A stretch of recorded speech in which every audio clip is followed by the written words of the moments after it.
To the agenda. We I can bring agree. the minutes back next month for approval since we can't vote on them. What do you want me to do? Let's just Just run the call the meeting. meeting, okay. Yep.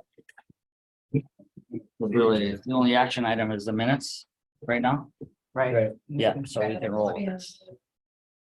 All right, it's 12:10, call the meeting to order. And let's see, I guess then we have to do roll call. Yep. Okay.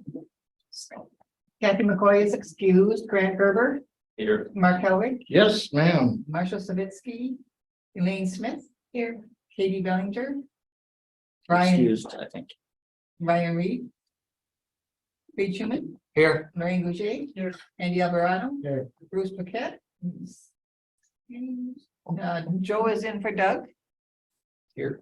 And Mike Wohler is excused. John Yackel. You don't have a quorum. okay, thank you. We have the pledge of allegiance. Yep. Oh, we do have a quorum. We have a quorum. Oh, Thank you. I pledge allegiance to the flag of the United States of America and to the republic for which it stands, one nation, under God, indivisible, with liberty and justice for all. Thank you, Mr. Paquette. Yeah. Right. A quorum. And then the certification of compliance with the open meetings law. This meeting has been noticed to the public and news media as required by section 19.84 of the Wisconsin statutes. Thank you. So does everybody approve of the meeting agenda? So we Yeah, have the looks good as presented. minutes and the February jail report. Is that a motion? Public. You don't have to approve. We don't have to on the agenda, as long as there's no changes, but then you got public comment. Okay, so the agenda is okay, and any public comments from anybody? I do not see any hands up online.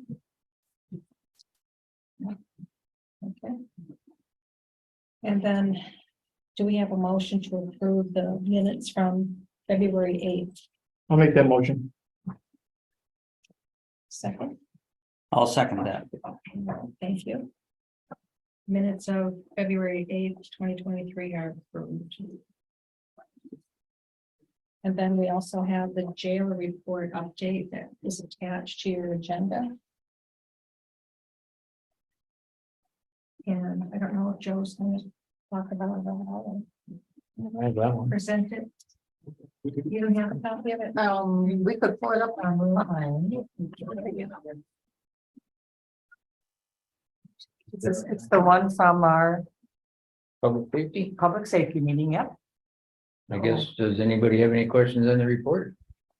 Well, I guess I do, Joe. I guess we've had one on electronic monitoring forever, one or none. Is I know you have a protocol for that. Has there been any, or Becky, this might be for you too. Does Justice Point assist the jail in putting folks on electronic monitors? We do the install. Oh, the installs. Is that so? It's pretty tough to get on a monitor then? It's not tough to get on the monitor. We don't have the people to get on the monitor. We have one that Carter's or Huber officer is working on right now. Had a job, then didn't have a job. And now he's got a job, so. Is that the big issue that they can't get jobs?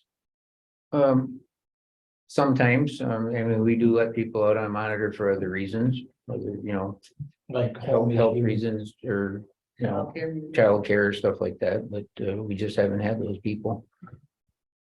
Joe, do you mind if I expand a little bit? Sure. So there have been people that have applied in the past, but there are things like, we had somebody apply a few months ago, and like when Carter went to do the home inspection, the person that the inmate was living with wasn't answering the door for Carter to do the inspection. And as everybody knows, we're already short on jail staff. So, Carter went there, correct me if I'm wrong, Joe, I think he went 3 times to do the home inspection.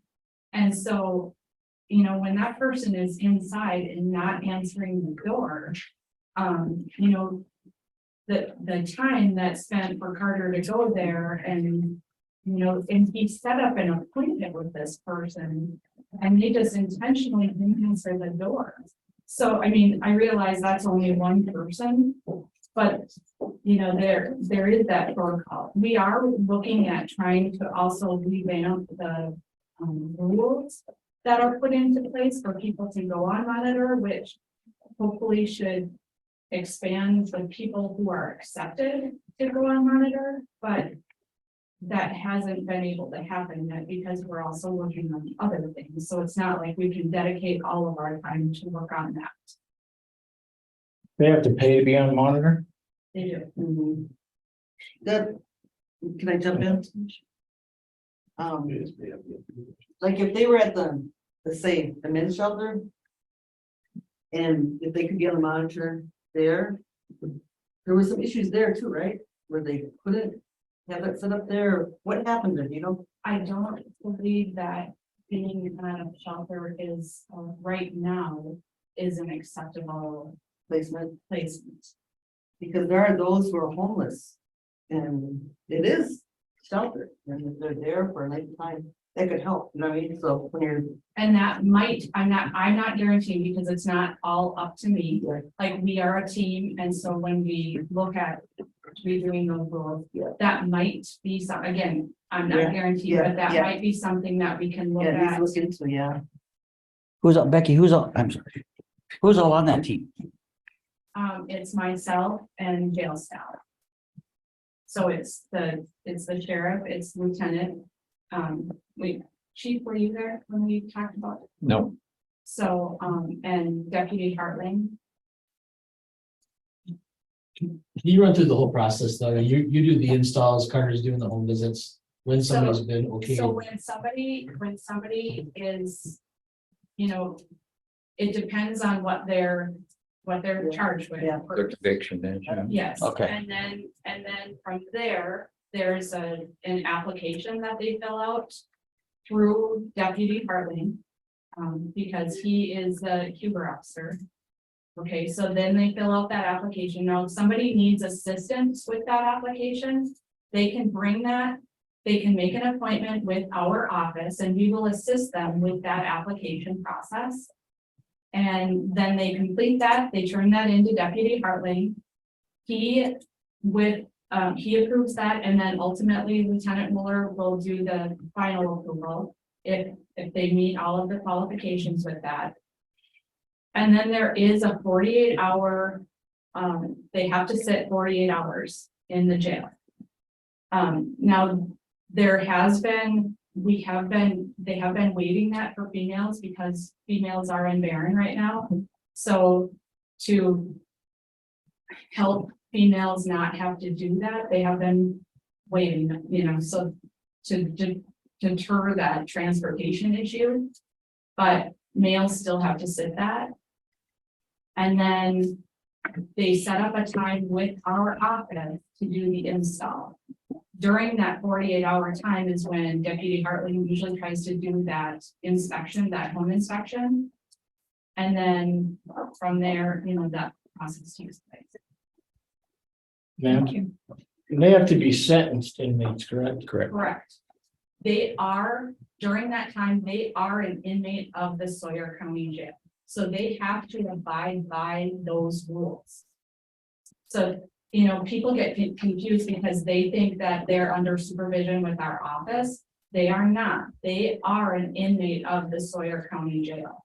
So all of their rules of the Sawyer County Jail still apply. It's just that they are being granted the ability to be at home and still do their work, and their schedule is all approved by Deputy Hartling.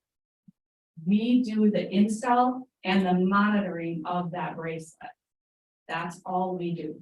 So you guys are the ones that see where they're going. Correct. Oh. And then if they violate somehow, we notify the jail. And then a deputy is sent out. Lorraine, just this is kind of off subject, but you mentioned homeless. So what you know, we are working on a building for homeless. Myself and Pastor. He's moved on. Mike, Yeah, we went out and looked at a building just right after the last meeting. Oh, very So good. we're, Did that woman, are you partnering with her? we will, the guy that, there's a civilian guy, I can't think of his name, and I must, card must be at home.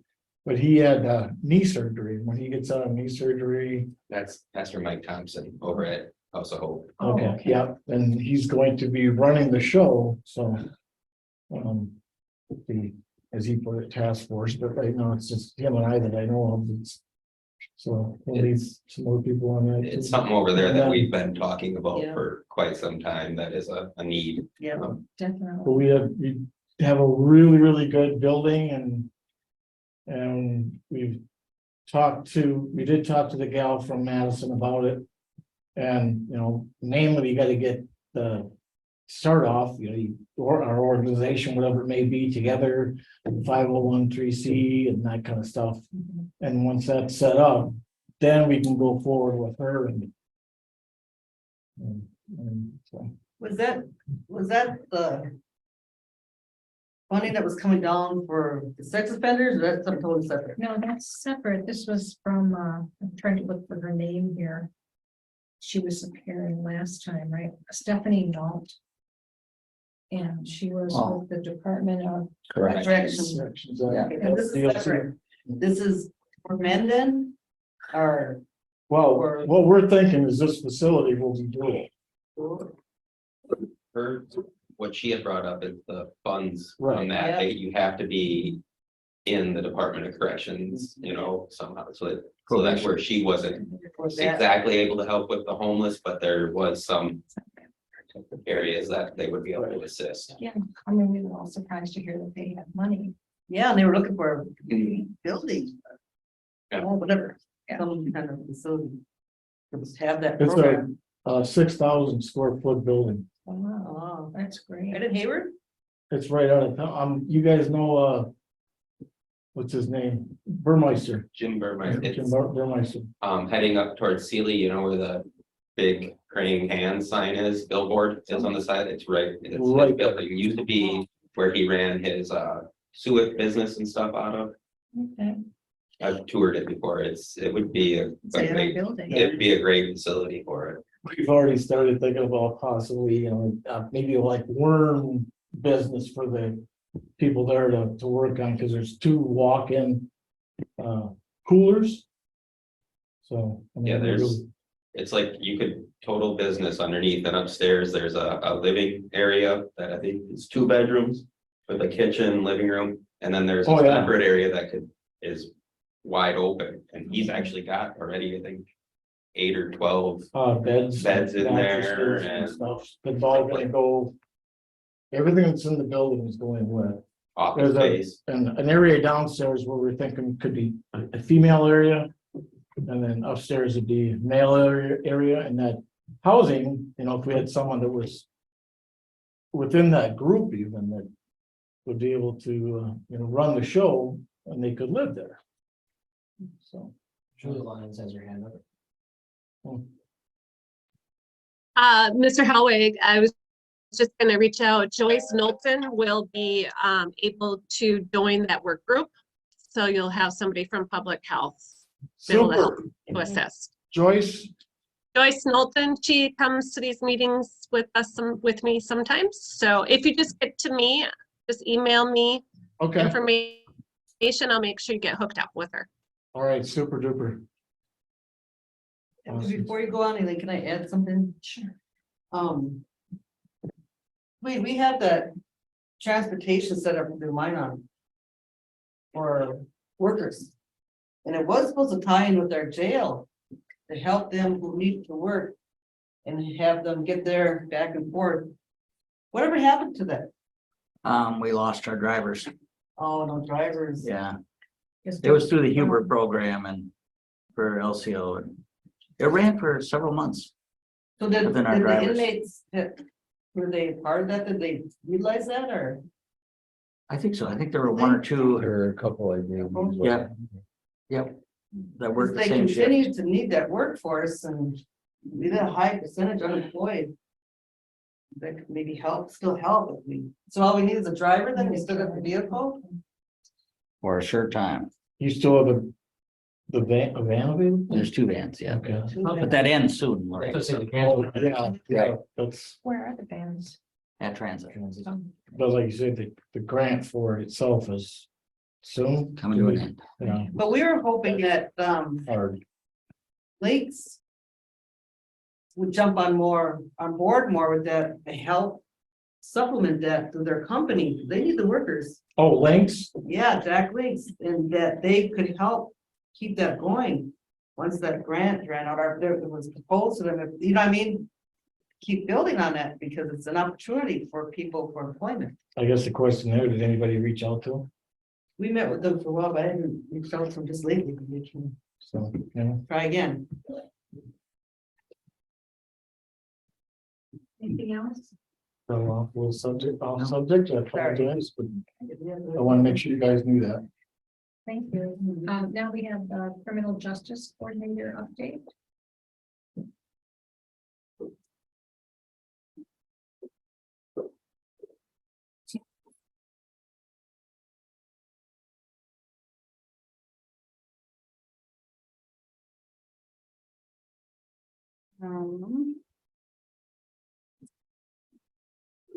We have, I'm gonna get close to this. No,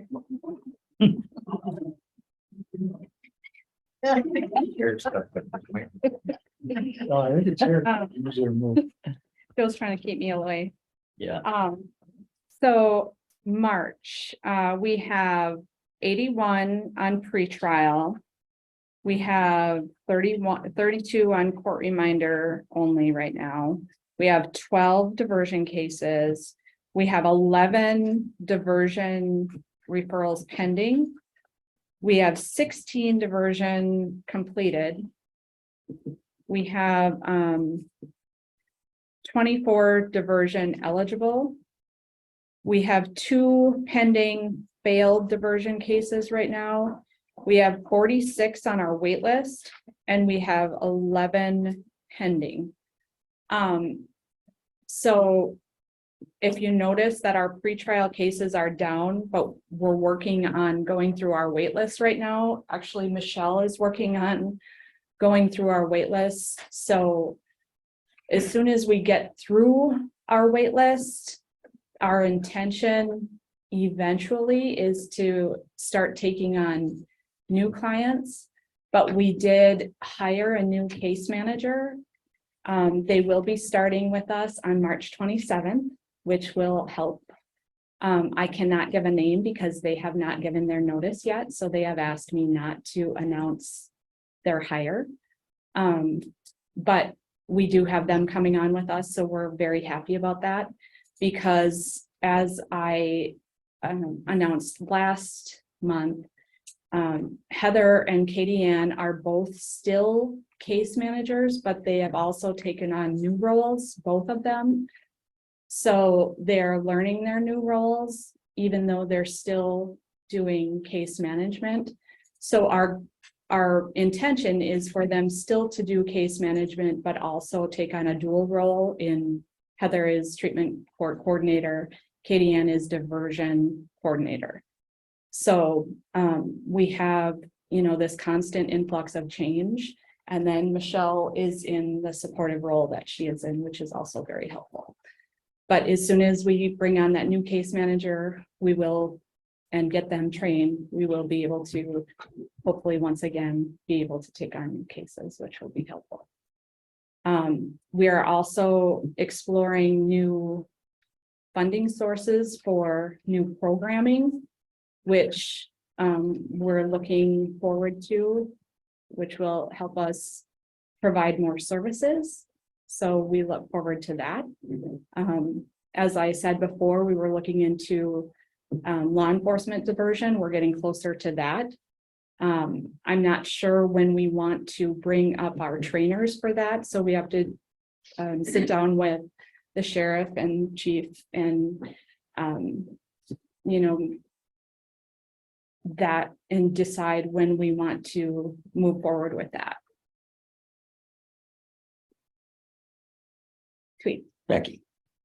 So Mark and I and the other county board supervisors have to answer to the general public on why we raised their taxes. We built a second courtroom. We're adding a second judge. And all of this was to try to derail and decrease the jail population. Correct? Yes, sir. And if we don't have a good answer, it's all gonna open when? This spring? Leyland? April, April. but the new judge won't be in place The until second judge will August. be on. Right, so we need to, in a year, we need to show them something that it's working. We put $8 million on the taxes, right? Yeah. And they're gonna ask us, well, how is this helping us? So that's why we're gonna push for this. We'll need to see answers. We want to know that that jail population is declining. We would never agree to building a larger jail. Okay, we did all this to avoid that. So that's no pressure on you too much, I hope. But we're gonna need answers and Okay. people are gonna ask and we wanna provide them good answers. That this, because they'll monitor that jail report. Say, well, I don't see this doing what you guys said it would do. Okay, even all the promoters and convince county board to go ahead with this. Right? Right. So people don't sit in jail pre-sentence. So they're seen by their judge sooner and they're diverted by our wonderful CJCC and Justice Point teams. I also have a point, I know at one time the tribe was talking about funding a public defender for the tribe. And I think that would be very helpful. Yeah, I still think that would be helpful. Because I heard a public defender when I went to that judicial education conference talking about their lack of funding and how they try to hire and turnover is big and all the other problems that they have. So I think that would go a long way with partnering with what you're trying to do here in the county. Madam Chair. Becky, are you guys involved in the drug court? Part of it also? The treatment- We are setting up the treatment court. Okay. Also, those items that you described, like diversion and those things, would you happen to have like a document that would explain those and that you could send? Sure, I can send them to Lynn and. Okay, that'd be great. Mhm. Do you just want the numbers or? No, No, he wants to break down.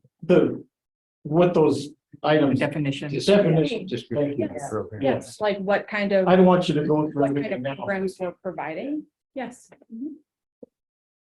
Did you send So them? one of the misconceptions I think that it is that we drug test, which drug testing is a component of what we do, but mostly what we do is case management. So, determining what people need to be successful to not go back to jail is our goal is to keep people out of jail. So we meet with them regularly to find out what they need and then fill in those gaps.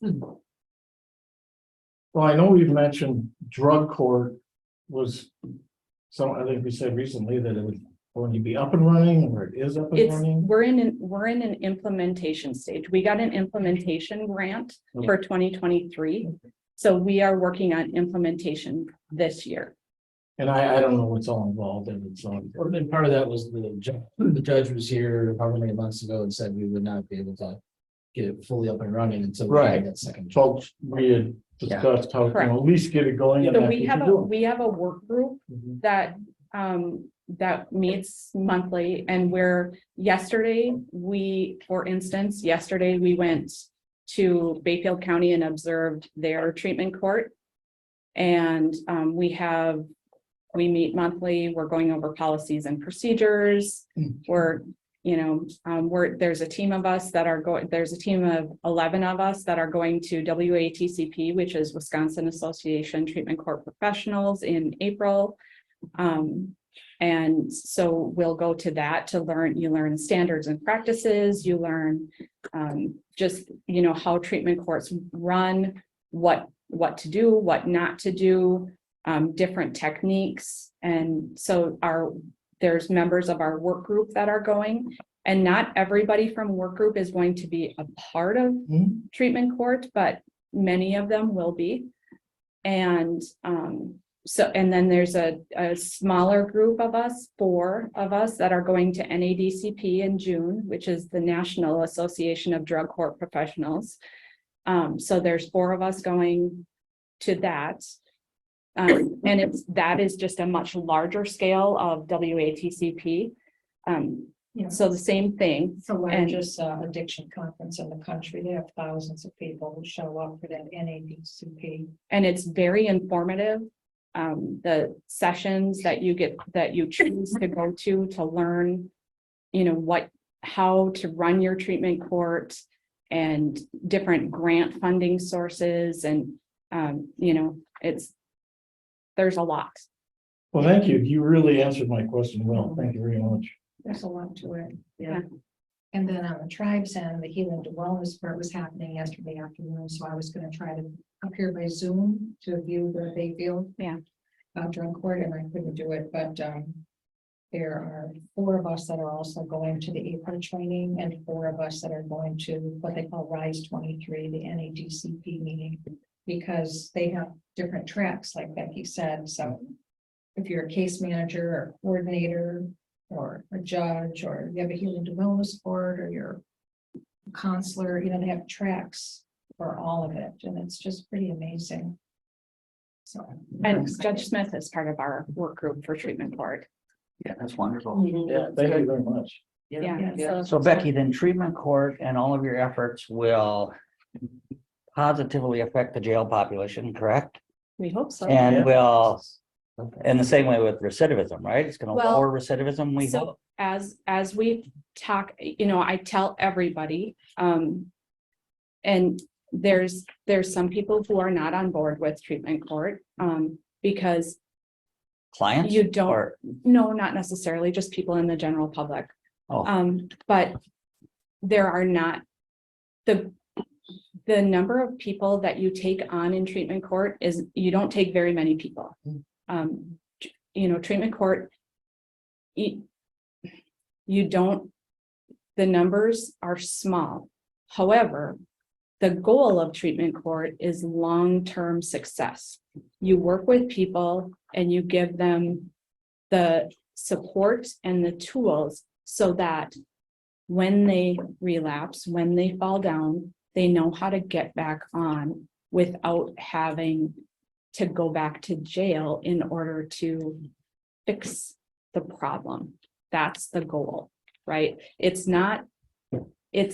The goal of treatment court is not to make people sober forever, and never, ever, ever have a relapse.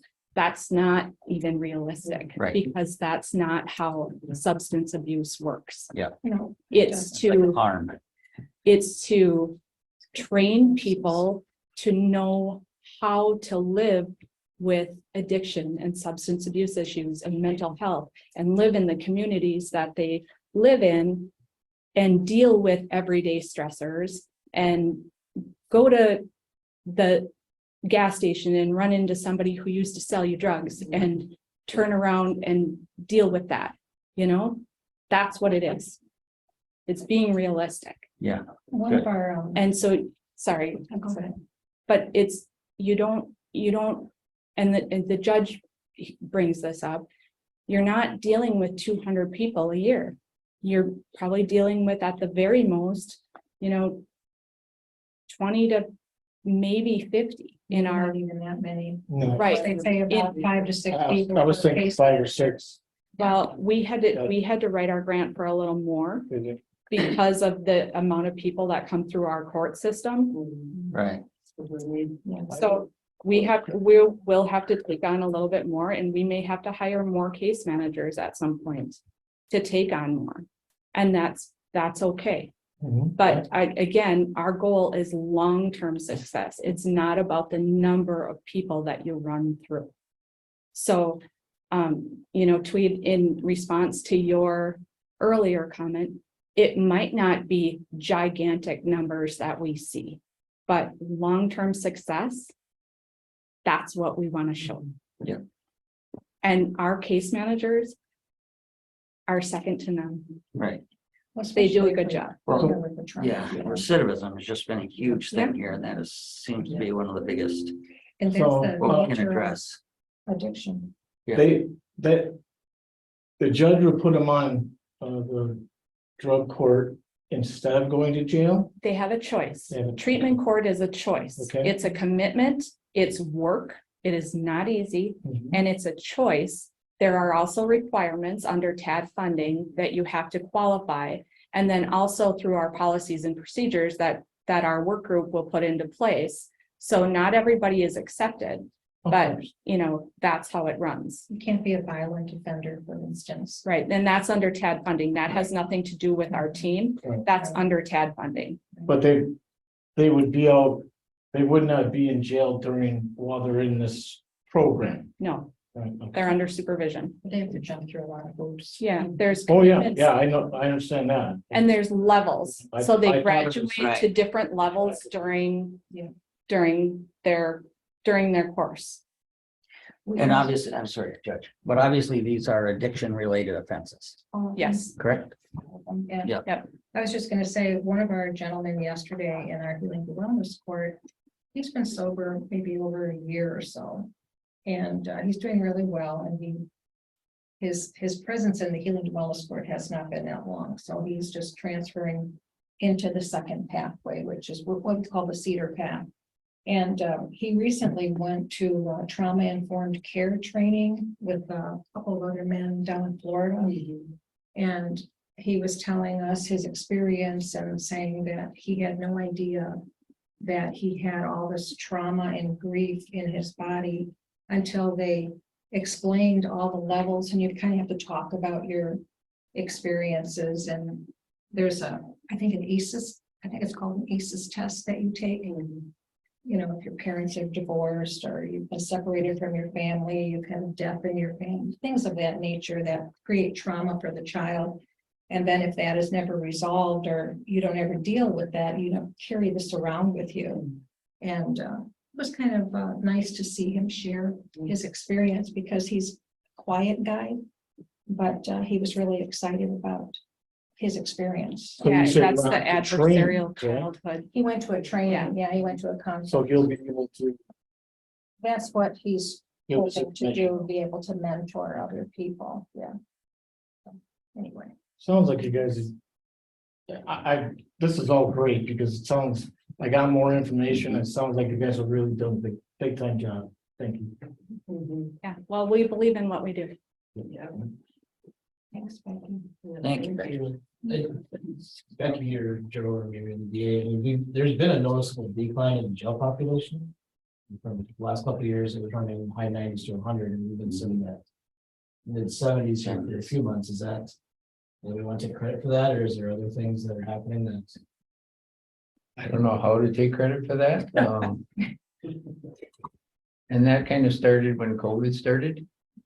Because prior to those years before COVID, we were we were averaging 100, 104, 108. Yeah. Right, Even a year ago, it was high Yep. 90s. When I started, it was over 100. Yeah. So they. And that was the norm. Yeah. So I mean, is it the diversion keeping people out, or getting them through the? We can pull the reports. When I started in January of 2021. And the average, I think at that time was like 94 to 97. I'd like to take credit for it. It would be a But- nice thing to know what transpired there to Yeah. make it. make So you it can see We're heading in the right direction. Right. You could use it in the future. Yeah. And I'm not gonna lie, I mean, we do have to write violation reports for people that don't comply with their supervision. And what we tell the judge is that and the judge he works very well with us. He's like, I don't care about every failed drug test. What I want to know is that people are showing up for their appointments. Right. And we do everything we can to help people if they can't get to their appointments, we do Zoom appointments, we do phone appointments, but they have to show up for their appointments. We have to know that they're okay. We have to know that they're showing up. Hopefully it's if my they last don't question. do that, If they Okay. don't do that, we will write violation reports. We How will. many times a month do they? I can't answer that, Mark, because it depends on their risk level. Okay. Yeah, so every individual is different. We have all high risk. I don't know if you have So high risk goes into pretrial. Low risk, we would recommend them for diversion. But we could keep them on, sometimes they originally pose as like medium risk, and we would keep them on pretrial for a little while and work with them and be like, you know what? This person would work really well in diversion, and then we would make a recommendation to the district attorney's office and say, they've been on pretrial with us for 6 months or 9 months and they're doing really well. Would you consider doing diversion? And then that's been working really well for us. Good, thank you. Thank you, Rick. Okay. And I think part of that with the she's HCC being here is the judge is more apt to put them on a signature bond. If they're being. And he does for the most, it's ultimately the judge's decision, but he does listen when he asks us and we tell them that somebody has been in compliance. He does for the most part take our recommendations. I agree. Good. And Lorraine, you and I have talked at tribal government about continuing to support CJCC because of Yep. those efforts. Yep. We're seeing that too. Yep. So again, but it does come back, they have to show up for their appointments. People have to show up for their appointments. They're because present with other- with their case their managers. case managers. Yes, both, if they're supposed to be going to AODA or whatever, and we have release of informations to talk to those providers, and they're not doing that, we will also hold them accountable for that, because that's part of keeping them healthy. Yeah. So with your office at the tribal office, that helps Yes. for them to get to you and reach you and Mhm. feed them. Yep, and now with another case manager coming on, we'll have another day of that staffed. Good. It'll take some time because we have to do that training component, but yeah. I'm glad it's working. Yeah. Well. I have a question for Joe. I know I said that was my last question. That was the last question. We have 15 minutes. Now, we have, looks like 33 cash bond people. I don't remember, can they sit off cash bond? Or they have to be cash bonded out? Yep. Okay, Like thanks. the bond It's been a long time since I've been or something. That was back in the pay or stay warrant days. They Exactly. could pay off the fine by sitting thing. Pay or stay. Yep. Do Either they pay or- still sit and pay them out there? They're not, okay. There used to be a warrant, we used to call them pay or stays Yeah, at the jail. It yeah. was. So they didn't pay their fine or their Yeah. forfeitures or something, so the judge issued a warrant. And they could sit it off at $25 a day, Yeah. so They still do that? though? we don't do that. No, they don't. That's, That's it. And then pay or stay. All right, well, thank you. That was interesting. Yeah, it was. Very good. Okay, no one's here from Health and Human Services. No, Julia, probably. Yeah. Oh, Right. Julia. I forgot Julia. was Yeah. there. Yep, I'm still here. I'm still hanging around. You might have talked to me. I had to move rooms because I'm at winter school. So a few updates, and actually, I'll probably share the screen, Andy, if you want to Yeah, I'll stop. jump off. I just wanted to give a little bit of a brief look at the work plan and how it's starting to come together. If you recall, we talked about having things in prevention, harm reduction, treatment and recovery, and really looking at the things that we needed to work on. I just wanted to give you a glimpse of how that's going to be coming together. We're creating, for each area we identified within that gap analysis, we created kind of a step plan, and this will be a Gantt chart that gives us timelines so that we can start checking off and making sure that we're keeping on track as we go along. Again, public health won't be doing all of this, but we will need somebody to coordinate and make sure everything is continuing to happen. So this is what prevention's looking like. We will then be taking all of this and moving it into also what the costs could be, and also identifying which sections of Exhibit E match to that, so that we know when we do spend our opioid grant dollars, they're matching up to Exhibit E, and making sure that we are dedicating at least 85% of the funds directly to support those recovery efforts. So hopefully by the next meeting, we'll have all of those pulled together with some recommendations that we can bring to you. And from there, we can bring that forward to the county board. Any questions on that before I talk about a couple other things? All right. I wanted to ask, explain harm reduction. Okay, so harm reduction strategies are going to be medicated assisted therapy. They're going to be fentanyl test strips, Narcan. Those are going to be some of our main areas that we would be focusing in on harm reduction efforts. Syringe, clean syringe exchange programs are other things that fall into harm reduction. So you And want, Lorraine, if you need me to send, I also have the full gap analysis that has all of those evidence-based practices. I can email those to you. I appreciate that. Thank you. Okay. I was gonna ask, did you get the fentanyl test stripping, strip testing, or whatever it's Did we get, well, actually what we did apply for is the Narcan grant that came out. So we also just got it. So the health department will have it. LCO through Beziki will continue to have it, and North Lakes has it. So we'll be coordinating efforts and making sure that we're not duplicating efforts. But we heard from both Beziki and from North Lakes that they didn't have enough to be able to support that and wanted us to apply for it. We are watching for the fentanyl grant to come out, fentanyl strip testing to come out. When that comes out, we'll be applying for that. What just came out, which is really interesting, is a grant for vending machines. And those vending machines are basically machines that you can get Narcan and fentanyl test strips out of. So I need to look into that a little bit more. It just popped into our emails last night. They plan on distributing 30 machines throughout the state. I know some places already have them.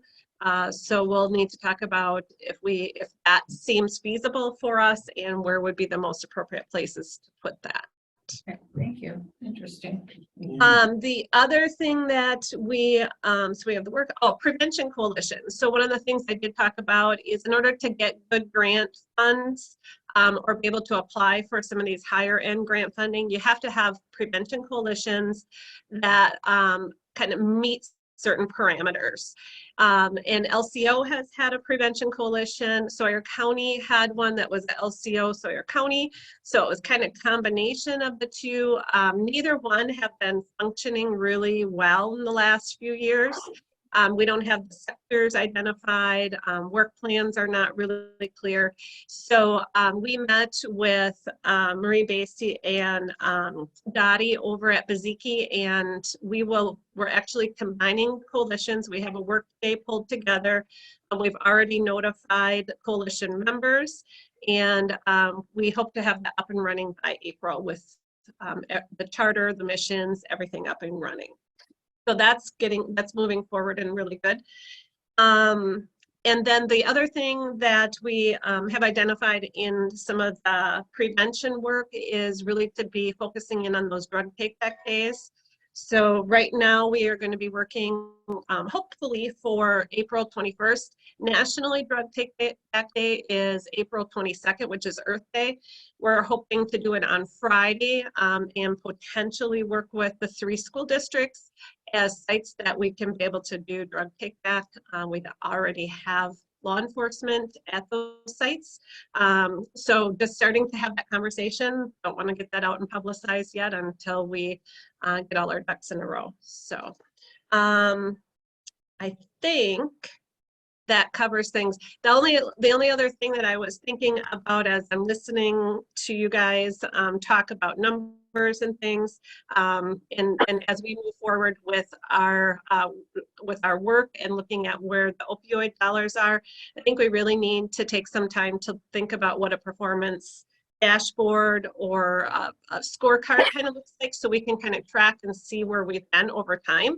I think kind of seeing numbers monthly, but not being able to see them over time makes it hard to understand where we've been at and where we're going. So we can potentially connect and work through some of that as well.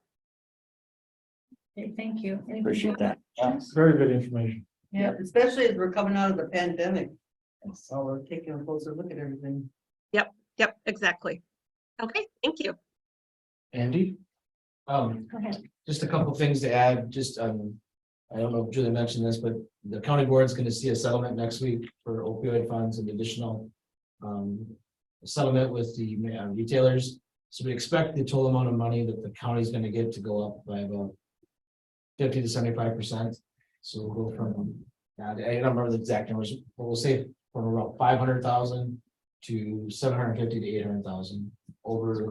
We don't have a full breakdown yet of how many years the new settlement is spread over.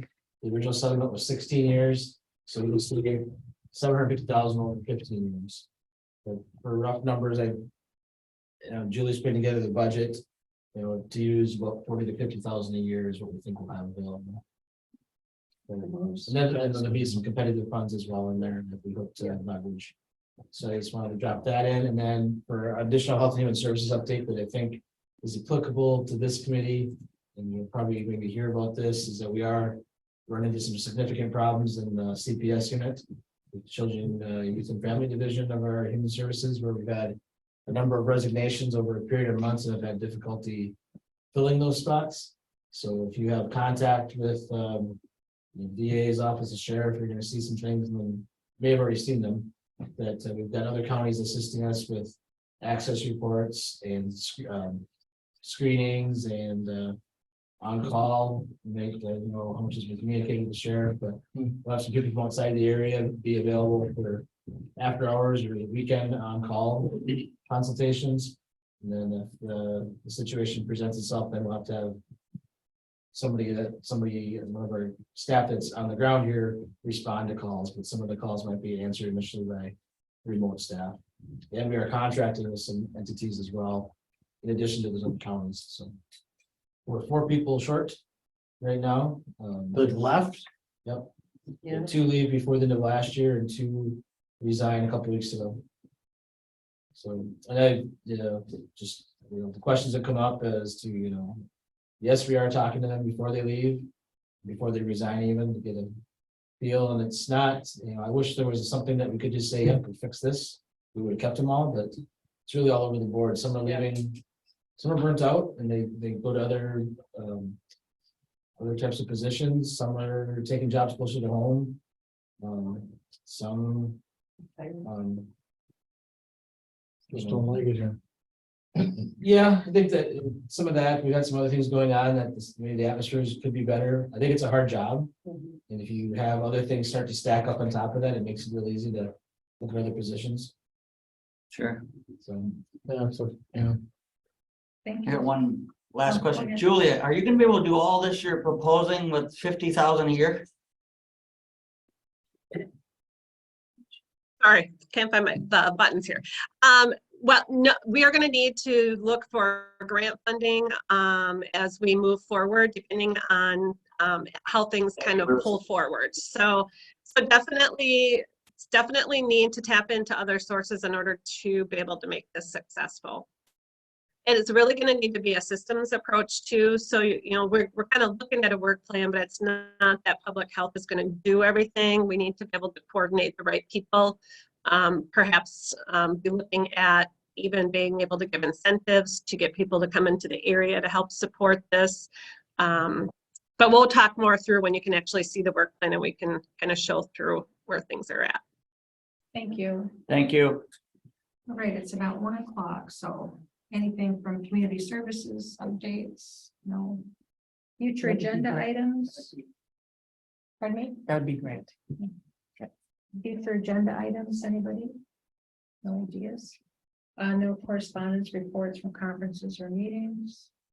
And so can I get a motion to adjourn? Sure. Second. Oh, and then the next meeting is then. April 12th. April 12th. Same day as Thank you, Your Honor. Wednesday, just like